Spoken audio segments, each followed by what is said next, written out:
আমরা এটা বিশ্বাস করি এবং স্বীকার করি এই সংকটটা এই সরকারের তৈরি না। এই সংকট তৈরি হয়েছে বিশ্বের যুদ্ধে লাগার কারণে। তাহলে এখানে লুকোচুরির কি আছে? আমরা খোলামেলা সত্য কথাটা বলি, সবাই মিলে তার সমাধানের পথ খুঁজে বের করি। তা না করে ধামা চাপা দেওয়া হলে, ধামা চাপা দিলে সেচে কি পাওয়ার টিলার চালানোর জন্য আমার কৃষক ভাইটা তেল পাবে?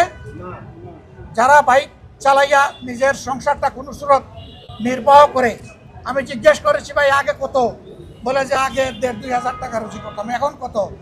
না এখন তো 500-600। অথচ দ্রব্যের মূল্য বেড়ে গেছে দুইটা কারণে। একটা হলো তেলের বাজারে অস্থিরতা সংকট, এই জন্য পরিবহন খরচ বেড়ে গেছে। আর একটা হলো চাঁদাবাজির রেটও বাড়াই গেছে। এই দুইটার ভার এসে সাধারণ জনগণের গাড়ে পড়ছে। আমরা ইনশাল্লাহ এই ব্যাপারে কথা বলবো। আমরা সকল অন্যায়ের বিপক্ষে। আমরা বলতে কারা? আপনাদেরকে বাদ দিয়ে নয়, এই সবাই মিলিয়ে আমরা। আপনারা আমাদেরকে সংসদে পাঠিয়েছেন ভোট দিয়ে, আশা করেছিলেন আমরা সরকার গঠন করব। আল্লাহর ইচ্ছে ওটা হয় নাই, এই নিয়ে কোনো আফসোস নাই। আমরা সরকার গঠন করলাম কি করলাম না এটা আমাদের কাছে বড় ব্যাপার নয়। আমাদের কাছে বড় ব্যাপার আমরা জনগণের জন্য কথা বলতে পারলাম কিনা, কাজ করতে পারলাম। আমরা কথাও বলবো, যেখানে সম্ভব কাজও করবো ইনশাআল্লাহ।